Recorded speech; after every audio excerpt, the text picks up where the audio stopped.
para nós, aquilo que iremos oferecer a Ti. No nome do Teu Filho Jesus.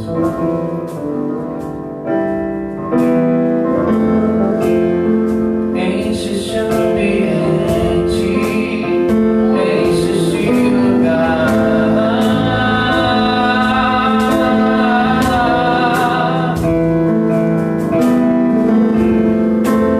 Te damos liberdade, derrama o Teu Espírito.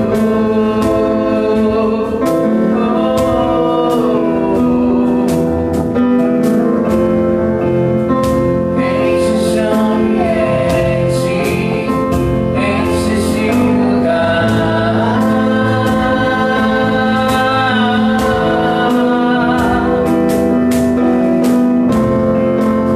Te damos liberdade, derrama o Teu Espírito. Diga bem, vem fazer o que nem homem fez, vem fazer o que a história nunca viu, vem cumprir o descrito em Joel. Aviva a luz, vem fazer o que nem homem fez, vem fazer o que a história nunca viu, vem cumprir o descrito em Joel. Aviva a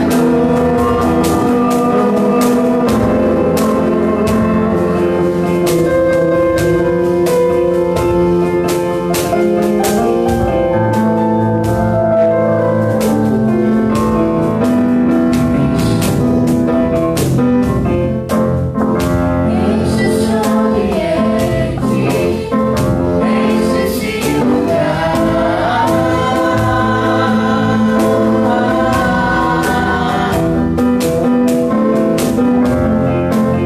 Te damos liberdade, derrama o Teu Espírito.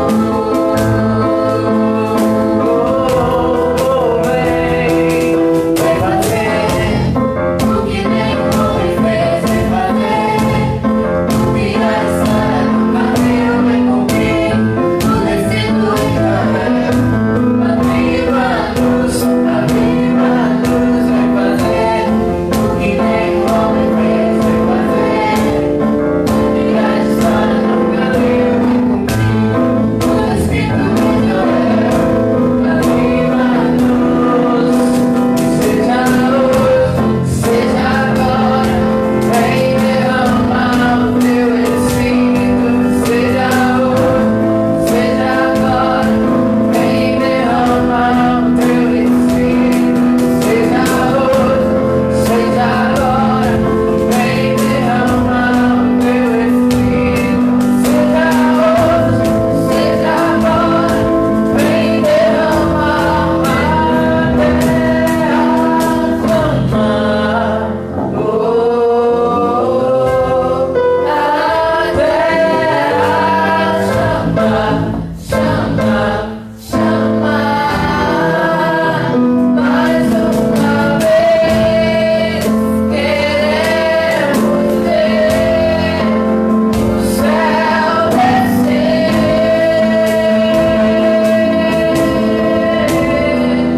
A terra clama.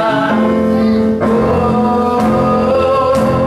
a terra chama, chama, chama.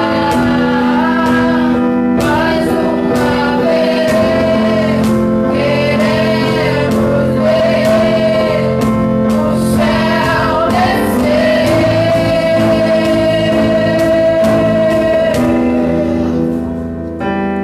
Vem fazer o que nem o homem fez, vem fazer o que a história nunca viu, vem cumprir o descrito em Joel.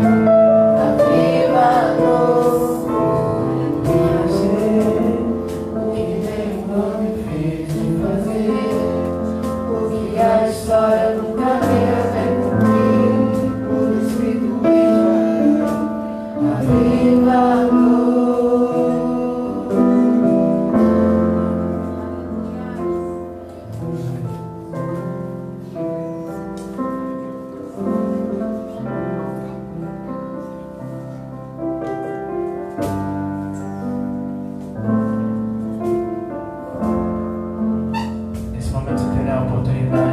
ao Senhor o seu dízimo e a sua oferta. Você que trouxe. Essa próxima canção, ela é um pouquinho antiga, da época de Everton. Ela fala que a gente deve abrir o nosso coração, entregar o nosso melhor para o Senhor.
Graça e paz, queridos, boa noite.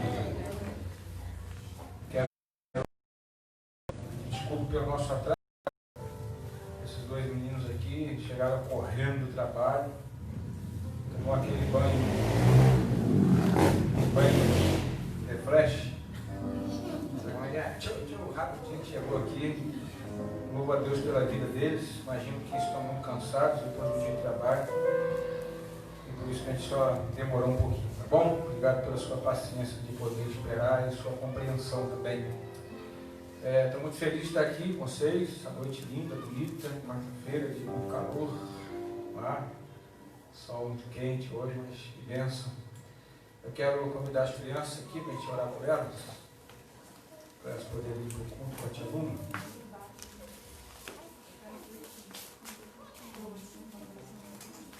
Não. Tá bom. Você pode ficar de pé para a gente orar pelas crianças?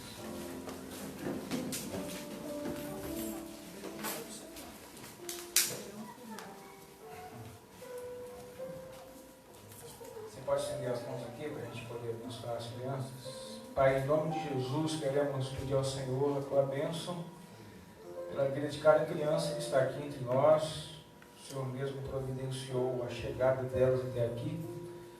E o Senhor as trouxe aqui porque o Senhor tem algo muito importante para falar ao coração delas também, Deus. Eu quero te pedir que você possa abrir o coraçãozinho delas para que elas recebam a tua palavra. Seja com a Luma também, a tua filha que estará ali ministrando o coraçãozinho delas. Usa a tua filha ali, meu Pai, de forma que ela se sinta privilegiada por ser um instrumento em suas mãos para abençoar a vida de cada criança. Em nome de Jesus, amém. Poder sentar, queridos. Não, aquela lá.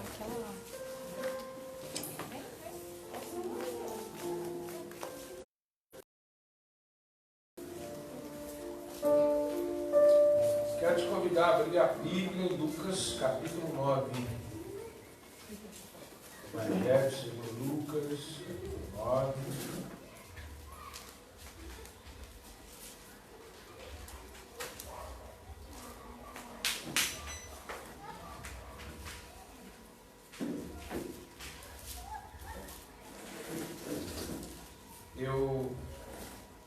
Nós vamos aprender algumas coisas nesse texto. Eu queria pregar isso aqui quarta-feira passada, mas por motivo de força maior eu não precisei sair.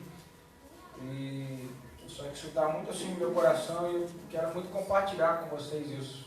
Algumas lições que nós vamos aprender na multiplicação ou com a multiplicação dos pães e peixes. Quantas coisas legais tem para aprender aqui, talvez muito mais das que eu destaquei aqui.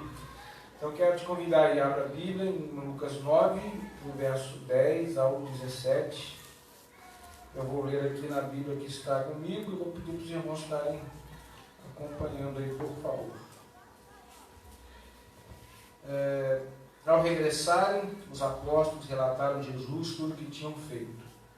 Ele, levando-os consigo, retirou-o à parte para uma cidade chamada Betsaida. Mas as multidões souberam disso e o seguiram. Acolhendo-as, Jesus lhes falava a respeito do reino de Deus e socorria os que tinham necessidades de cura.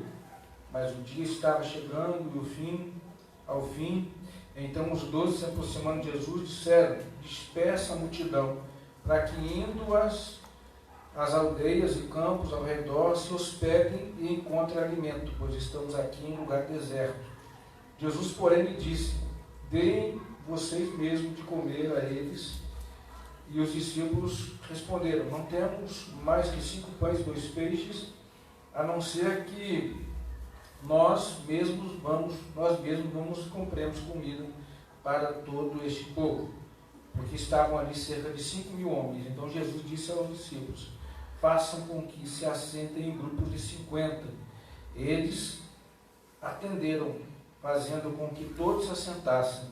E Jesus, pegando os 5 pães e os 2 peixes, erguendo os olhos para o céu, os abençoou, partiu e deu aos discípulos, para que os distribuíssem entre o povo. Todos comeram e se fartaram, e dos pedaços que sobraram foram recolhidos 12 cestos. Amém? Então, ao ler um texto como esse, eu costumo sempre falar que não há nenhuma referência bíblica para ler a Bíblia. Depois que a gente lê, passa assim muito despercebido, a gente nem entende na verdade o que leu e às vezes nem lembra o que leu. Né? Por exemplo, já li muitos livros, mas não lembro de muitas coisas que eu li. Mas nos livros que eu refleti, meditei, eu lembro muita coisa.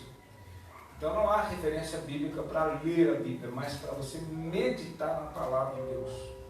E talvez um texto tão simples como esse da multiplicação dos pães e peixe, que está nos 4 evangelhos, Mateus, Marcos, Lucas e João, a gente pode ler assim, e sem parar para entender muita coisa legal que está aqui, ou apenas se conter no fato de que, olha que legal que Jesus fez.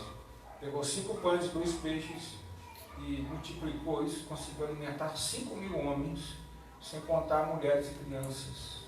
Talvez daria aí 20, 30 mil pessoas mais ou menos. Tá? E eu destaquei algumas lições aqui para o nosso aprendizado. São apenas 6.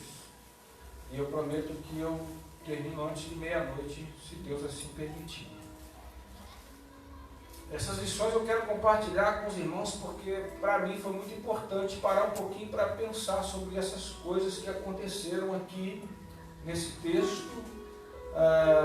Em João a gente vai ler sobre a multiplicação dos pães e peixes, mas traz algumas coisas que nós não vemos aqui, como a postura de André, que tinha 5 pães e 2 peixes. A gente vai ver isso somente lá em João. E é muito forte o que a palavra de Deus revela para nós, muito forte. É como bom a gente poder ser impactado e ser confrontado com a palavra de Deus. Às vezes nós relativamos muitas coisas e às vezes até também nós não damos valor àquilo que temos, àquilo que possuímos, àquilo que nós administramos. Não é verdade? A gente tem mania de, quando fala assim, vamos ali comer uma pizza, a gente sempre fala o quê? Não tem dinheiro. Eu não consigo crer que ninguém não tem dinheiro. Pelo menos R$1 o cara deve ter. Não é verdade? Pelo menos algumas moedinhas perdidas dentro de casa, 15 centavos, 20 centavos. Mas a gente sempre vai lá no exagero de eu não tenho dinheiro. A gente esquece que tem às vezes lá 25 centavos, 50 centavos, R$1 pelo menos. Tá? Então a gente não dá valor àquilo que a gente tem, porque, bom, se uma pizza custa R$30 só tem R$1, não dá para comer uma pizza, não é verdade? E a gente poderia, pelo menos, tentar fazer com que, colocar isso nas mãos de Deus, porque a gente vai entender que isso na mão de Deus vai ser coisa muito grande. Você imagina, humanamente falando, 5 pães e 2 peixes para alimentar 5.000 homens sem contar mulheres e crianças. Isso é coisa de louco. Eu acredito que André não tenha ido até Jesus para debochar de Jesus. Claro, não tem. Tem um dos 10 denários, que era referente a 10 dias de trabalho naquela época, que ia fazer o quê? Não dava para nada também. Mas 5 pães e 2 peixes numa multidão, você imagina que é isso? Aparece alguém lá que fala, eu tenho isso aqui. Dá para fazer alguma coisa a partir disso? Dá para pegar isso aqui e daqui fazer algo diferente, algo novo, algo extraordinário? Às vezes nós não cremos dessa forma e é fato, porque às vezes nós desvalorizamos as coisas que temos, aquilo que Deus confiou em nossas mãos, e nós simplesmente esquecemos até de algumas coisas que estão para lá. Então vamos lá, a primeira lição que eu quero compartilhar com os irmãos aqui está no verso 12. É que a gente nunca deve fugir de um problema, mas enfrentá-lo. Você pode repetir comigo assim? Não fuja do problema. Não fuja do problema. Enfrente-o. Enfrente. Fugir do problema nunca é a melhor solução. Eu lembro de um cidadão aqui da nossa cidade que, entre igreja batista e outra igreja, ele acho que transitou para lá sei lá quantas vezes. E por fim, infelizmente, está no mundo. Ele sempre falava assim, eu saí da igreja tal por causa de problema, porque lá aconteceu isso, isso e aquilo outro. Na igreja batista, então, ele enfrentou um outro problema, saiu e voltou para outra igreja. E lá ele encontrou outro problema. Um dia eu falei, rapaz, enquanto você não resolver o problema, você vai viver com esse problema. Você vai sair daqui, você vai congregar lá na China, você vai conviver com o problema. O problema se resolve, o problema não se foge dele. A gente não deve fugir do problema. E se você foge, você carrega isso contigo, você vai levar ele com você vai sofrer o resto da vida. O que a gente tem aqui nesse momento da multiplicação dos pães do peixe? A gente tem um problema. Está claro que tem mais de, 30 mil pessoas com fome e não tem comida. Às vezes a gente vai procurar ou vai tentar uma alternativa que o nosso modo de enxergar é mais fácil. E nós somos desses, né? Nós queremos as coisas mais fáceis. Nós queremos, optamos por um caminho mais fácil. E a gente vai ver aqui que os discípulos também tentaram uma alternativa como essa. Está todo mundo com fome, então é melhor que a gente mande eles para casa. Manda todo mundo embora, cada um se vira, chega em casa, vai fazer um pirão para comer, uma farinha com água, limão e sal. Manda para casa, porque a gente está com problema aqui, a gente não pode resolver esse problema. Quantas vezes nós também agimos assim, ou só eu que ajo dessa forma? A gente quer procurar o caminho mais fácil, a gente quer a coisa mais fácil, a gente quer fugir do problema, a gente quer dispensar o problema para o lado e a gente vai para o outro lado, a gente sempre vai estar vivendo dentro do problema. Imagine se essas pessoas são dispersadas para a sua casa, para as suas aldeias, para as suas cidades, com fome. A gente estaria resolvendo um problema? Não estaria. O único problema que talvez, entre aspas, estaria sendo resolvido era de que eu não teria mais que resolver o problema de ninguém. Ou seja, ele se vira para lá. Tá? Então, primeira coisa importante, a gente não deve fugir do problema, mas eu preciso enfrentar o problema, eu tenho que enfrentar. Qual é o problema? Cada um tem o seu problema, ou os seus problemas, cada um tem as suas dificuldades diárias. E o que nós vamos fazer? Nós vamos enfrentar isso. A gente precisa enfrentar. O povo de Israel estava com um problemão. O nome daquele problema era o gigante Golias. Precisava ser derrotado, ele queria destruir o povo. Alguém precisava ter coragem. Soldados, homens valentes, homens de guerra, homens preparados para isso, e ninguém ousou encarar o gigante Golias. Traz um aqui, não, esse não quer, esse também não quer, acabou, não tem alguém. Quem? Tem um rapazinho lá cuidando lá das ovelhas. Todo sujo lá de titica de ovelha. Está lá no mato, traz ele aqui.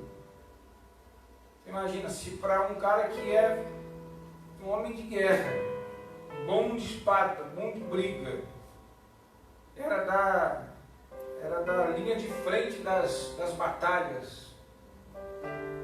Se para eles foi difícil encarar aquele problema, quanto mais para um homem chamado, ou para um garoto chamado Davi, pequeno, baixa estatura, não tinha o hábito de usar uma espada, era um pastor de ovelhas. Mas é aí que entra a essência da coisa.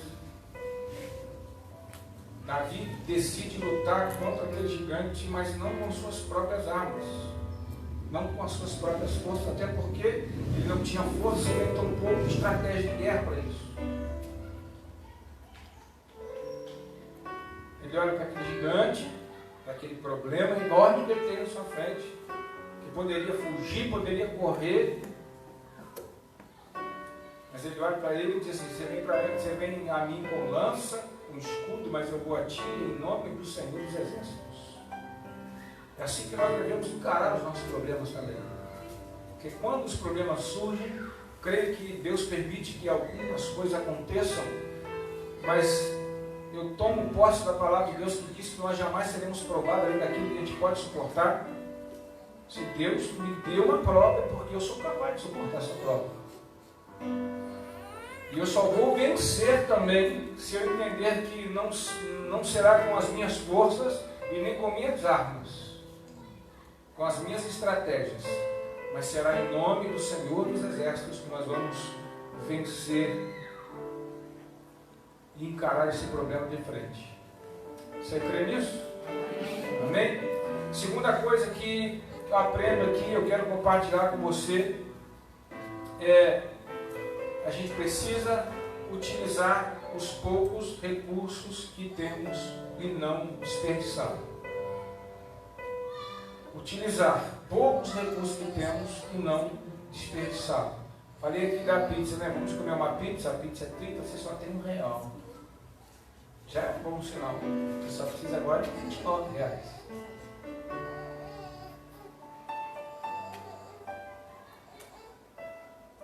5 pães, 2 peixes ou 10 denários. O que fazer com isso para uma multidão daquela? O que a gente vai resolver nisso? Como eu falei só lá em João capítulo 6, verso 8 e 9, a gente vai ver a menção lá de André. E André que aparece em cena, diz: eu tenho 5 pães e 2 peixes. E eu não consigo, repito, ver o André tomando uma atitude como essa assim: isso aqui serve para alguma coisa? É como na pizza, né? Eu vou comer uma pizza, a pizza é R$30, só tem R$1, serve para alguma coisa? Dá? Você me vende a pizza por R$1? Às vezes a pessoa vai até te dar a pizza, você não tem fé, né? A pessoa vai ficar com dó: não, leva a pizza para casa, vai comer com sua família. Mas nós não temos fé, às vezes a gente vacila muito nisso. Eu estou fazendo uma garagem lá em casa e faltou algumas telhas. Aí eu contei lá 7, então para 10 faltavam 3. Aí a gente começou a botar a telha hoje, aí eu contei errado, tinha 8, eu falei: glória a Deus, só faltam 2 agora. Não é legal isso, cara? Eu falei: cara, dá uma fuçada aí, ver se não tem mais aqui debaixo. A gente pode simplesmente pensar assim: cara, errei na conta, que doideira. E eu não, glória a Deus, que bom que tinha 8. Aí eu cortei uns pedaços aí no sábado para fazer um outro cantinho lá de onde eu estou fazendo outra obra. E eu falei: cara, eu perdi 3 pedaços dele aqui que não vai servir para nada. Ó, deu certinho para o que estava faltando. Glória a Deus. Jesus é muito lindo, gente. Deus é maravilhoso. A gente tem que aprender a valorizar aquilo que Ele confia em nossas mãos. E nós não valorizamos, às vezes nós desperdiçamos. E isso não se refere apenas em dinheiro, bens materiais, mas eu falo de tempo, eu falo de dons, eu falo de talentos que Ele nos deu e nós desperdiçamos às vezes. A gente joga fora. E Ele não nos deu para a gente desprezar, Ele nos deu para usar para abençoar outras pessoas. Como que André foi usado por Deus para abençoar aquela multidão? Ele sabia muito bem que aquele pouco que ele tinha estava sendo colocado nas mãos de um Deus que poderia fazer muito mais com aquilo ali, muito mais. Ele sabia muito bem que Deus era poderoso para poder multiplicar aquilo e alimentar uma multidão inteira. Você precisa aprender, que nós precisamos aprender a utilizar os poucos recursos que temos e não desperdiçar. Você vai repetir comigo para você não esquecer. Repete comigo: eu preciso aprender a utilizar os poucos recursos que tenho e não desperdiçar. Em terceiro lugar, não deixe que o problema lhe absorva. Cara, o problema às vezes vem, mas vem para abraçar a gente e não querer largar mais, não é verdade? Parece que a gente vai viver o resto da vida agarrado com aquele negócio. Nunca mais vai me deixar isso. gente precisa aprender a deixar que o problema não nos absorva. No verso 14, a gente vai ver que no meio daquele problema enorme que tinha ali, Jesus disse apenas uma coisa: faça com que eles se assentem em grupos de 50. Primeiro a gente vê que os discípulos querem mandar todo mundo para casa, se livrar do problema. Depois, desprezam um pouco o recurso que tem. E agora o problema generalizado, você imagina 30 mil pessoas dizendo: estou com fome, todo mundo ao mesmo tempo. Um filho em casa falando que está com fome, meio-dia, a gente já fica doido. Você já imaginou?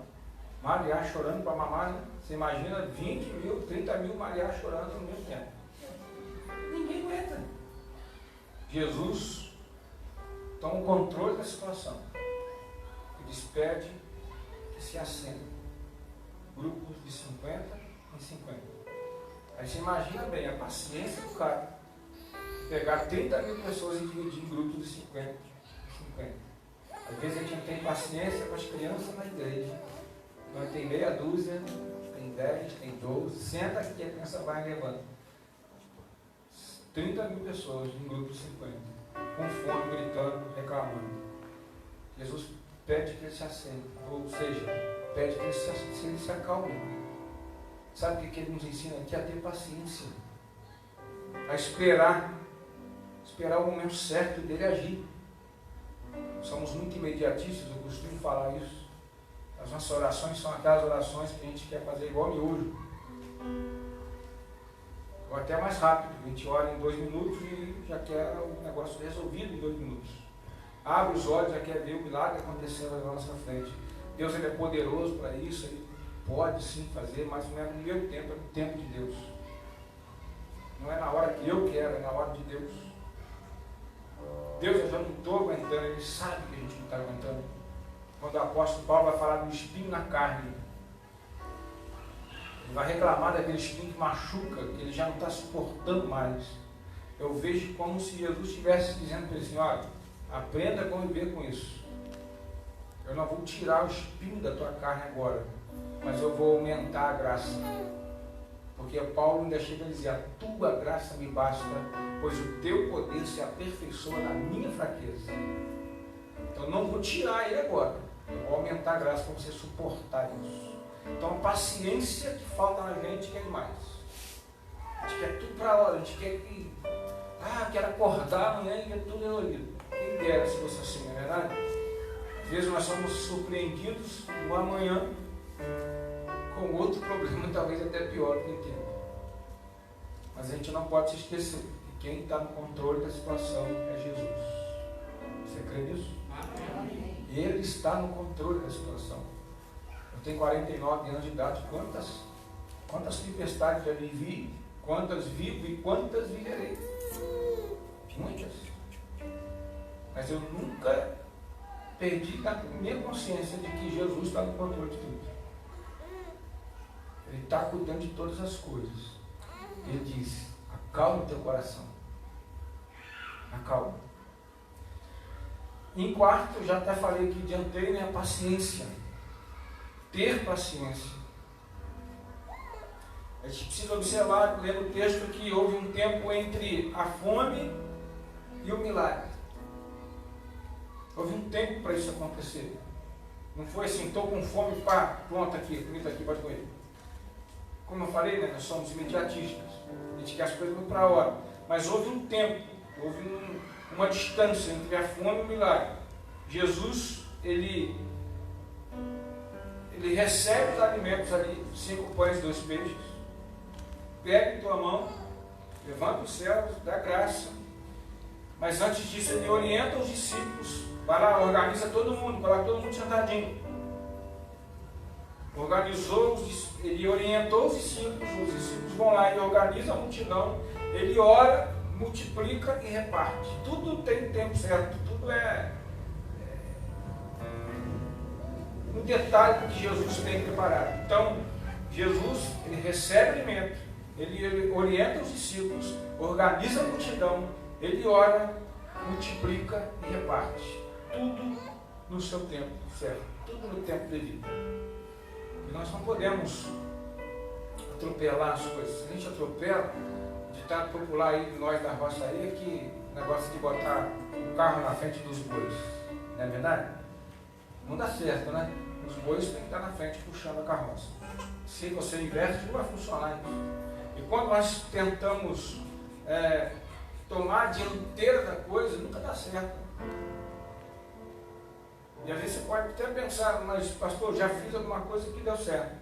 Mas o ditado popular que eu amo é que nem tudo que dá certo é certo. Talvez pode ter dado certo para você, mas não deu certo para Deus. Porque Ele tem controle, Ele sabe o tempo certo, Ele sabe o momento exato em que as coisas devem acontecer. Às vezes a gente fica assim, meu Deus, querido, uma coisa muito importante você aprender também, nós aprendemos.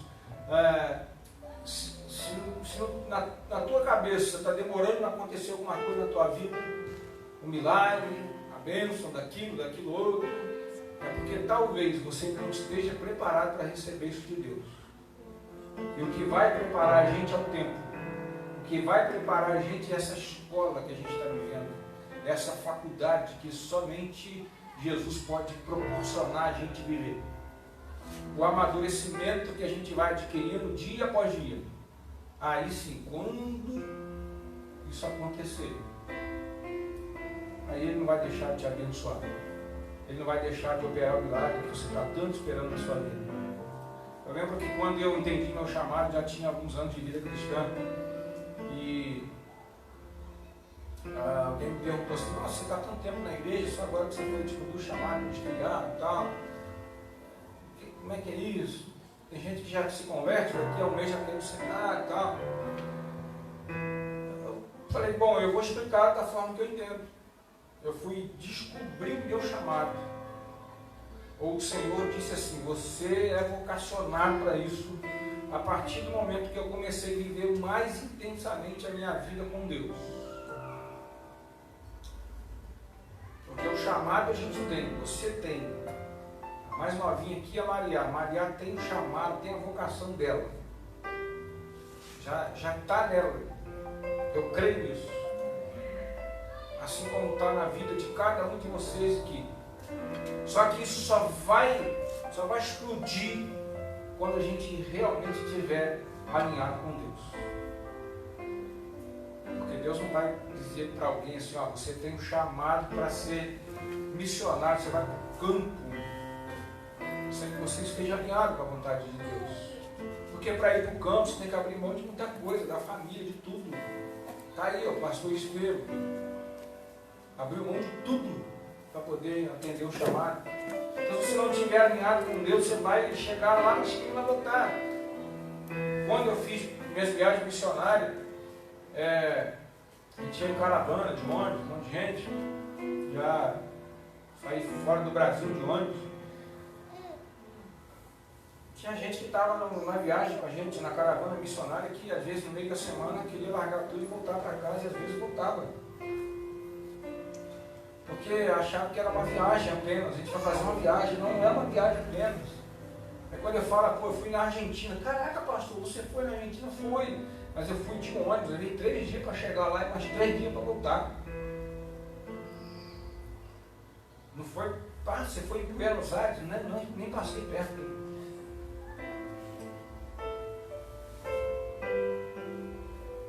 E quando você chega, a gente ainda pergunta assim, como é que foi o passeio? Aí, ironicamente eu respondo, não sei, não tive tempo de passear. Tem gente que volta, entra em crise, começa a encontrar lá um monte de situação lá, gente endemoniada, um monte de coisa para resolver, não, que quer voltar para casa. Porque o chamado, a vocação, que ela só vai explodir mesmo no momento que você estiver alinhado com Deus. E esse alinhamento vai gerar a realização dos propósitos de Deus na nossa vida. Então, tenha paciência, mas não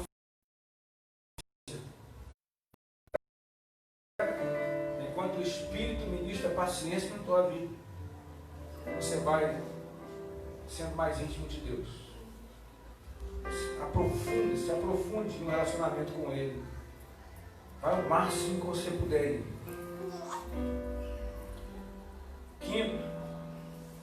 Quinta lição que a gente aprende: não desperdiçar. É uma coisa que eu não gosto de deixar comida no prato. Às vezes eu falo pra minha esposa assim: coloca pouco comidinha, porque ela que bota comidinha. Minha esposa é uma beleza. Lindo demais, né? E ela coloca muito. Eu falei: gente, eu sou obrigado a comer muito agora, porque eu não gosto de desperdiçar comida. Porque quando eu penso nisso, eu já penso em alguém que eu nem sei, nem conheço, nem nunca vi, que pode naquele momento estar passando necessidade e eu estou jogando fora. Ah, tem um cachorro para comer, mas o cachorro não foi feito para comer o resto da minha comida. Foi feito para comer a ração que vende lá na casa dele.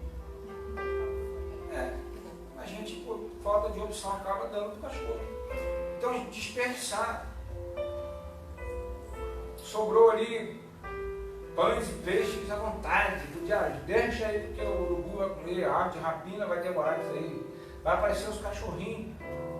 Você tem ideia, na época, nos tempos bíblicos, aqui desde o Antigo até o Novo Testamento, ninguém gostava de cachorro.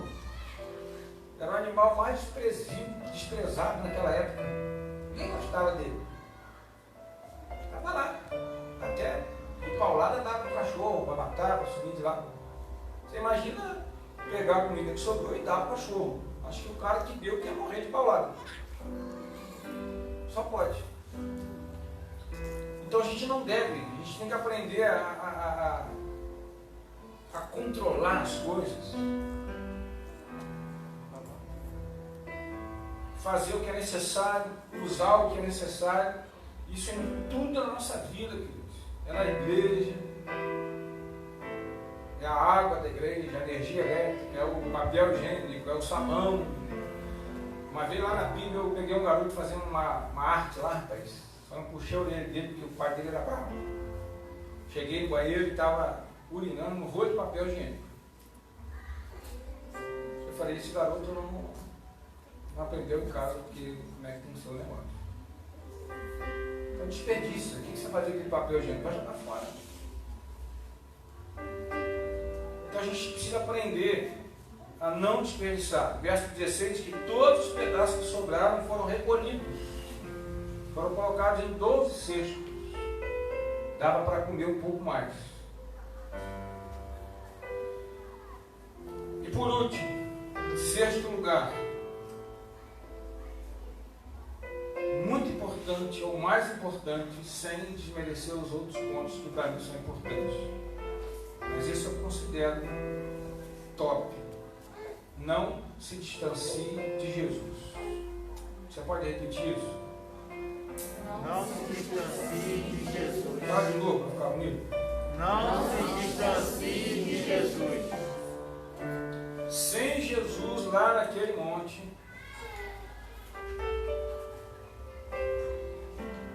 ele jamais teria experimentado de algo tão sobrenatural como está experimentado. Você imagina se os discípulos, então, sem consultar Jesus, mandam todo mundo para casa. Estavam no deserto. Por certo, muita gente teria morrido de fome no deserto. E ao morrer, talvez os discípulos soubessem que morreu um monte de gente de fome, talvez ia ficar com peso na consciência, sentimento de culpa. Mas como Jesus estava ali, e eles permaneceram ali, eu acho interessante também que, no meio da fome, aquele problema enorme que tinha ali, Jesus pede para que todo mundo se assente e se acalme. Eu acho que nos dias de hoje talvez isso não funcionaria. Porque por um problema muito menor das pessoas estão se afastando de Jesus. Por coisas muito pequenas, irrelevantes, as pessoas estão abandonando Jesus. Estão deixando a casa do Pai, estão abandonando o Pai e indo para o mundo.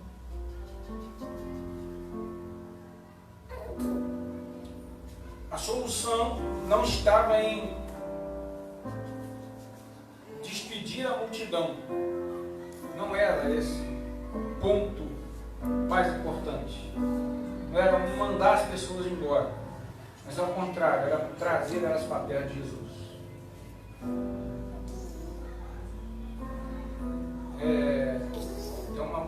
antiga aí da época do Vitor aí, né? Que dizia que quem tem Jesus tem tudo, quem não tem nada. Um negócio tipo aí. Minha mãe cantava muito essa musiquinha quando era viva. Ela cantava outra também, antiguinha dessa, que eu nem sei direito não. Ela cantava assim: foi quando eu gritei, vem me ajudar. Jesus veio andando sereno e mansinho sobre o mar. Entrou no meu barco, estendeu sua mão, fez tudo acalmar. Jesus próximo, perto. Jesus veio andando, chegou no barco, as coisas acalmaram. Então, se afastar dele, ficar longe dele, quer dizer que vai dar tudo errado. O Salmo 23, verso 4, bem conhecido o Salmo, diz que ainda que eu ande pelo vale da sombra da morte, eu não temerei mal algum, porque tu estás comigo, a tua vara e o teu cajado me consolam. Isso é lindo demais. Ele começa dizendo: o Senhor é o meu pastor, nada me faltará.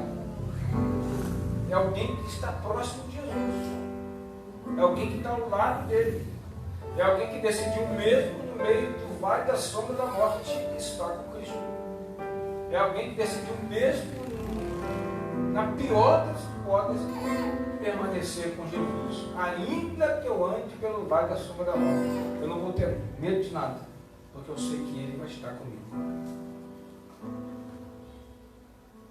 Então, para você não esquecer, primeiro, não fuja do problema, enfrente, utilize o pouco recurso que tem e não desperdícios. Não deixe que o problema lhe absorva. Tenha paciência, não desperdice e não se distancie de Jesus. Pode repetir isso? Não se distancie de Jesus. Não se distancie de Jesus. Para que serve problema na vida da gente? Para que serve?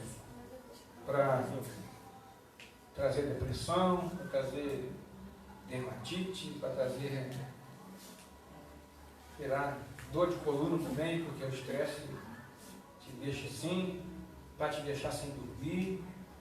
Não, não é para isso.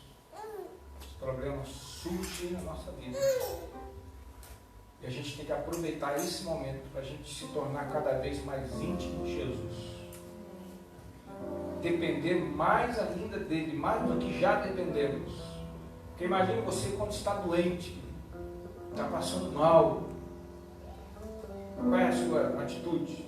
É procurar o quê? Um médico, não é verdade? Está doente, estou sentindo uma dor aqui do lado aqui, acho que eu estou infartando. Você vai procurar um médico, não é verdade? Então, se você está enfrentando algum problema na tua vida, independente de qual seja, você precisa procurar Jesus. Você precisa correr para Ele. Deus, o negócio ficar ruim do teu lado. Corre para Ele. Eu estou passando por uma dificuldade. Corra para Jesus. Vai lá, fica do lado dele. Fica pertinho dele, cada vez mais perto dele. Não deixe que o problema te absorva. Vai lá, cola com Jesus. Vá buscar o Espírito Santo de Deus na tua vida. Eu tenho certeza que em algum momento, pode ser hoje, amanhã, não sei quando, um milagre vai acontecer na tua vida. Amém? Amém. Glória a Deus. Vamos cantar.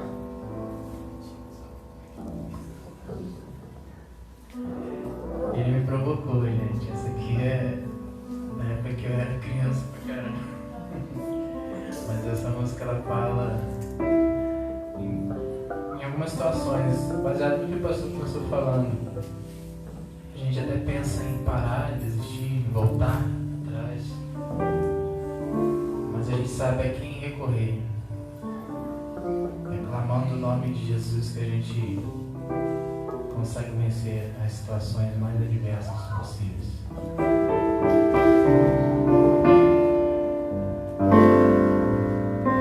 Há momentos que na vida pensamos em olhar atrás. É preciso pedir ajuda para poder continuar. E clamamos o nome de Jesus. E clamamos o nome de Jesus. E clamamos o nome de Jesus. E Ele nos ajuda a carregar a cruz.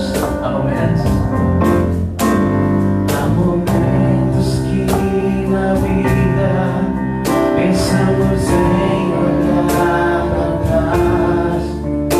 É preciso pedir ajuda para poder continuar. E clamamos o nome de Jesus. E clamamos o nome de Jesus. E clamamos o nome de Jesus. E Ele nos ajuda a carregar a cruz. E clamamos o nome de Jesus. E clamamos o nome de Jesus. E clamamos o nome de Jesus. E Ele nos ajuda a carregar a cruz.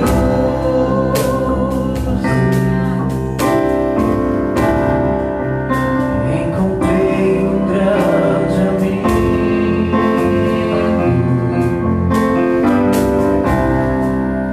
Ele é filho de Deus, Pai. E o seu nome é Jesus Cristo.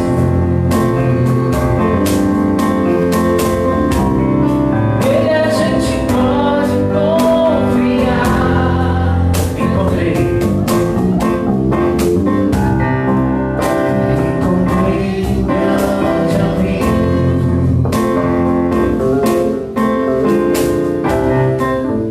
Ele é filho de Deus, Pai. E o seu nome é Jesus Cristo.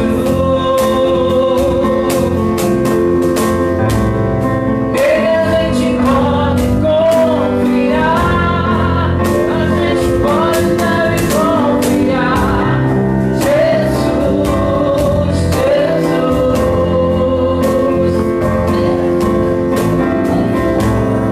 Ele a gente pode confiar. Jesus, Jesus. Ele é o melhor amigo.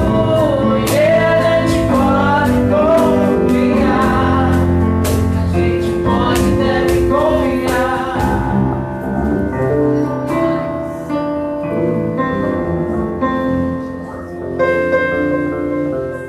Isso. Pode ficar em pé para a gente orar, queridos. Senhor nosso Deus, Pai, em nome do Senhor Jesus, a nossa gratidão ao Senhor por ter mais uma vez ministrado a Tua palavra no nosso coração, Deus.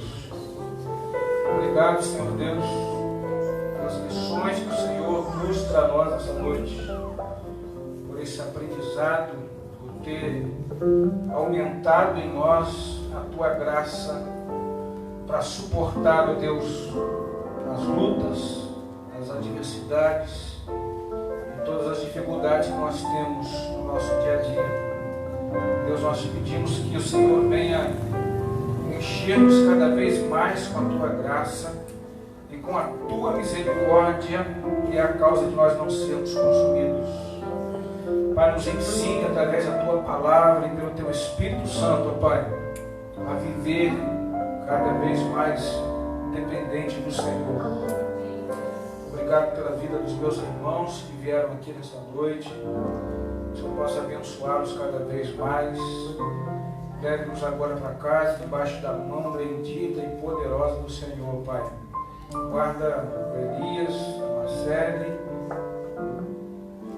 o Tonton, a Val, que vão para Araruama. Leva eles nessa estrada aí debaixo da mão bendita do Senhor. Livra-os de qualquer dificuldade, qualquer problema.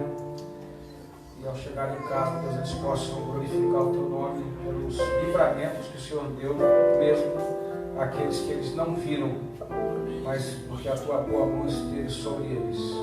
Quanto a nós aqui, Deus, venha abençoar-nos também, mesmo aqui de pertinho, mas continuamos contando com a tua graça e com o favor do Senhor. É em nome e no amor de Jesus que nós oramos. Amém. Estenda a mão aí, querida.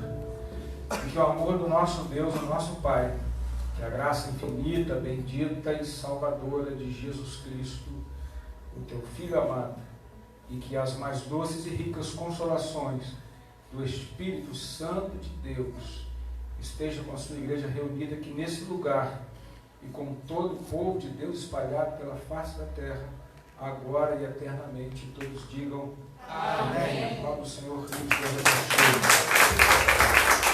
abençoe.